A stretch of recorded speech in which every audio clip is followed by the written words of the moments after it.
कर्मों का फल। एक प्रेरणादायक कहानी। किसी गांव में एक गरीब ब्राह्मण रहता था। वो बहुत ही विद्वान और धार्मिक था, लेकिन दुर्भाग्यवश वो बहुत गरीब था। उसके पास खाने के लिए भी पर्याप्त भोजन नहीं था। एक दिन वो गांव के एक धनी व्यापारी के घर गया और उससे कुछ दान मांगा। व्यापारी ने ब्राह्मण को तिरस्कार पूर्वक भगा दिया। ब्राह्मण बहुत दुखी हुआ और उसने सोचा कि शायद उसके कर्मों का फल ही उसे भुगतना पड़ रहा है।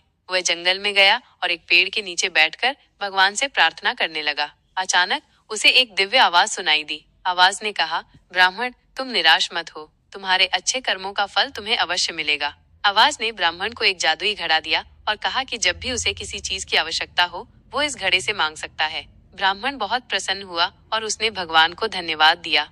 घर जाकर ब्राह्मण ने घड़े से भोजन मांगा और तुरंत ही स्वादिष्ट भोजन प्रकट हो गया। उसने अपनी पत्नी और बच्चों के साथ भोजन किया और वे बहुत खुश हुए। अगले दिन ब्राह्मण ने घड़े से कुछ सोने के सिक्के मांगे और तुरंत ही सोने के सिक्के प्रकट हो गए। अब ब्राह्मण के पास बहुत धन था। ब्राह्मण ने उस धन का उपयोग गरीबों की मदद करने में किया। उसने गांव में एक स्कूल खोला और बच्चों को मुफ्त शिक्षा दी। उसने गरीबों को भोजन और वस्त्र भी दिए। गांव के लोग ब्राह्मण से बहुत प्रसन्न थे और वे उसे भगवान का दूत मानते थे। एक दिन वही व्यापारी ब्राह्मण के घर आया जिसने उसे पहले तिरस्कृत किया था। व्यापारी ने ब्राह्मण से माफी मांगी और कहा कि वह अब समझ गया है कि कर्मों का फल अवश्य मिलता है।